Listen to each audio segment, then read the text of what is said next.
Bismillahirrahmanirrahim. Nama saya Omer Lyasa Sidik dari jurusan Desain Komunikasi Visual Universitas Esa Unggul. Di sini saya akan mempresentasikan makalah yang saya buat untuk ujian akhir semester mata kuliah Bahasa Indonesia yang berjudul apa itu keterampilan menyimak. Pengertian menyimak dalam berkomunikasi diperlukan sebuah keterampilan yang membuat kita mampu memahami pesan secara jelas. Menyimak merupakan sebuah keahlian dalam komunikasi verbal yang sukar dan unik jika dibandingkan komunikasi verbal lain, seperti menulis, berbicara, dan membaca. Menyimak memiliki arti yang sangat mendalam, seperti yang dijelaskan oleh para ahli. Menyimak dikategorikan sebagai sebuah seni bergaul atau keterampilan berinteraksi sosial, social art, dan keterampilan menyediakan pesan. Pengertian menyimak lainnya adalah suatu proses kegiatan mendengarkan lambang-lambang lisan dengan penuh perhatian, pemahaman, apresiasi, serta interpretasi untuk memperoleh informasi, menangkap isi, serta memahami makna komunikasi yang tidak disampaikan oleh si pembicara melalui ujaran atau bahasa lisan. Maka dari itu dapat disimpulkan bahwa keterampilan menyimak merupakan keterampilan yang harus dipelajari dan dilatih karena tidak semua orang mempunyai kemampuan menyimak yang baik. Selanjutnya tujuan menyimak yaitu menurut Logan dalam Tarigan 1994-56 adalah sebagai berikut. Menyimak 1. Menyimak untuk belajar, menyimak menikmati keindahan audial, menyimak untuk mengevaluasi, menyimak untuk mengapresiasi materi simakan, menyimak untuk mengkomunikasikan ide-ide sendiri, menyimak membedakan bunyi-bunyi yang dengan tepat, dan yang terakhir menyimak untuk memecahkan masalah secara kreatif dan analisis.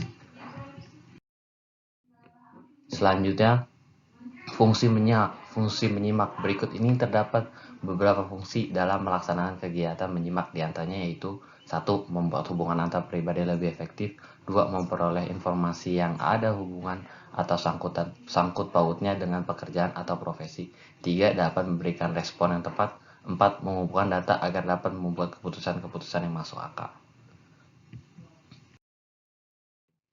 Lanjut, perbedaan mendengar dan menyimak. Dari segi kualitas kegiatannya, menyimak memiliki taraf yang lebih tinggi daripada mendengar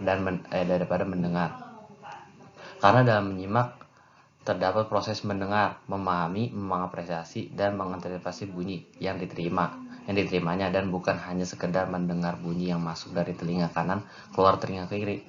Berikut lebih jelasnya perbedaan antara mendengar dan menyimak. Menurut Cobb oleh 2010, menyimak adalah suatu proses mendengarkan lambang-lambang lisan dengan penuh perhatian, pemahaman, apresiasi, serta interpretasi untuk memperoleh informasi, menangkap isi, serta komunikasi yang telah disampaikan oleh si pembicara melalui bahasa lisan. Sedangkan mendengarkan adalah aktivitas fisik di mana seseorang menerima suara melalui indera pendengaran. Sedangkan mendengar adalah sebuah tindakan yang mengajak mendengar. Jenis-jenis menyimak dibagi menjadi dua, yaitu menyimak ekstensif dan menyimak intensif. Menyimak ekstensif.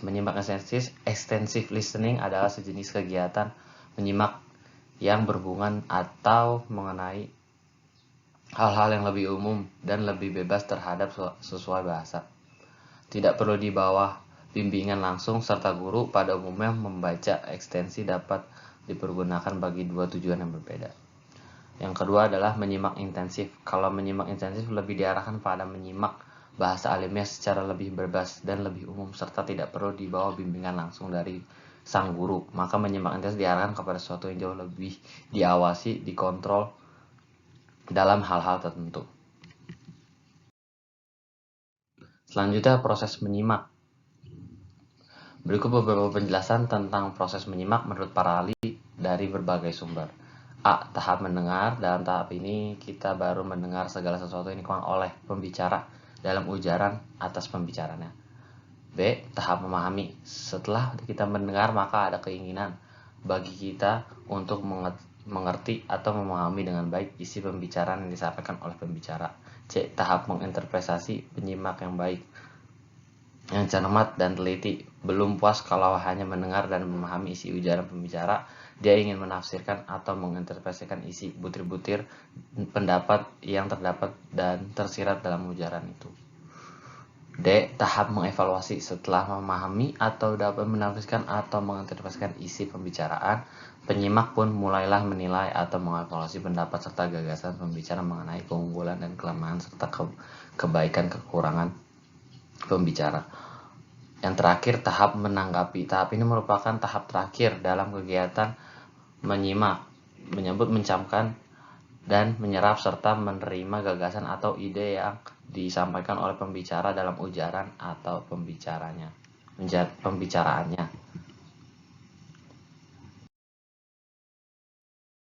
Tahap-tahap menyimak.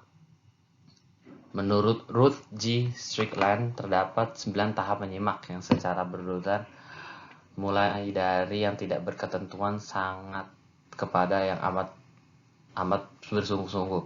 Tahap-tahap tersebut dapat dilukis sebagai berikut. 1. Menyimak secara sadar yang bersifat berkala, hanya terdapat pada saat-saat yang sang anak merasa keterlibatan langsung dalam pembicara mengenai dirinya.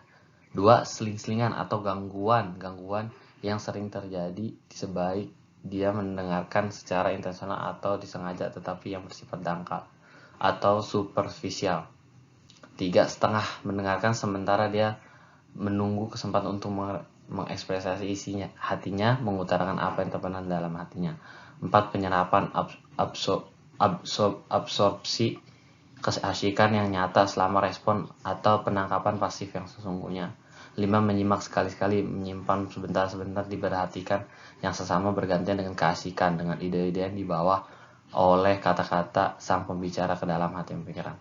6. Menyimak asosiatif, di mana pengalaman pribadi secara konstan diingat sehingga si penyimak benar-benar tidak memberikan reaksi terhadap pesan yang disampaikan oleh si pembicara. 7. Reaksi berkala terhadap pembicara dengan membuat komentar atau mengajukan pernyataan. 8. Menyimak secara seksama dan sungguh-sungguh mengikuti jalan pikiran dan sang pembicara. Dan yang terakhir, menyimak secara aktif, mendapatkan serta menemukan pikiran serta pendapat sang pembicara. Selanjutnya, faktor yang mempengaruhi keterampilan menyimak. Ada beberapa faktor yang mempengaruhi kegiatan menyimak. Salah satunya yang dikemukakan oleh Han, dikutip dari 1994-97, menyebutkan ada 5 faktor yang mempengaruhi menyimak, yaitu sikap, motivasi pribadi, situasi kehidupan, dan peranan dalam masyarakat. Yang terakhir, bagian terakhir, manfaat keterampilan menyimak. Setiawan dalam Ninik 2051 mengungkapkan bahwa manfaat menyimak kurang lebih adalah di bawah ini. 1. Menambah wawasan beserta pengalaman kehidupan yang benar bagi kemanusiaan. 2. Meningkatkan kecerdasan dan pedalaman untuk menghayati ilmu dan kekhasanahnya. 3. Memperluas atas pengetahuan, meningkatkan menghayati kehidupan dan pembinaan atas sikap terbuka dan tidak terlalu subjektif. 4. Meningkatkan rasa peka dan peduli dalam lingkungan sosial.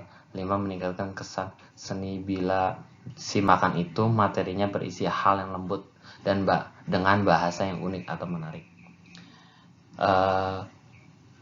Keenam, meningkatkan kreatif demi menghasilkan pengajaran atau tulisan yang asli dengan adanya ide yang baru dan bagus. 7. Pengobaran semangat untuk memproduksi karya-karya yang orisinal berdasarkan kreativitas dan kearifan. Itu saja yang dapat saya sampaikan.